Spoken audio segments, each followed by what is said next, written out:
আর একটা নতুন ভিডিওতে সকলকে স্বাগত জানাই। খুব জেনারেল ব্যাপার, আমরা মনে রাখবো যে প্রপার নাউন যাই থাকুক না কেন আমরা তার পূর্বে দা এই আর্টিকেলটি ব্যবহার করি না।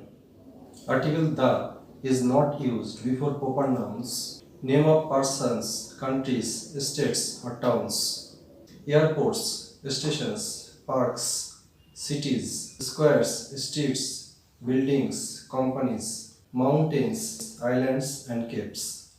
তো মনে রাখবে যে সমস্ত প্রপার নাউনগুলির নামের পূর্বে আমরা কিন্তু দা এই আর্টিকেলটি ব্যবহার করি না। তো দেখো, we reached Sealdah station in time, আমরা শিয়ালদা স্টেশনে সঠিক সময় পৌঁছেছিলাম। আমরা কখনোই কিন্তু বলবো না বা লিখবো না we reached the Sealdah station in time.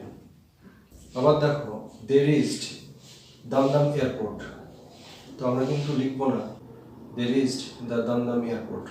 তো আমাদের এক্ষেত্রে মনে রাখতে হবে যে যে কোনো প্রপার নাউনই হোক না কেন আমরা কখনোই দা এই আর্টিকেলটি ব্যবহার করব না। আরও একটা ইন্টারেস্টিং ফ্যাক্ট দেখো, article the is not used before languages, the name of in sports, meal or subject, অর্থাৎ ভাষা, খেলা, আহারের সময়ের কোনো নাম কিংবা কোনো পড়ার বিষয় এর যে নাম তার পূর্বে আমরা দ্য আর্টিকেলটি ব্যবহার করি না। Mathematics is my favourite subject, অঙ্ক আমার প্রিয় বিষয়। ইয়োর ডিনার ইজ রেডি, আমরা কিন্তু লিখব না দ্য ম্যাথামেটিক্স বা আমরা বলবো না দ্য ডিনার ইজ রেডি। আবার দেখো, হি স্পিক্স ইংলিশ ফ্লুয়েন্টলি, আমরা কিন্তু লিখি না he speaks the English fluently.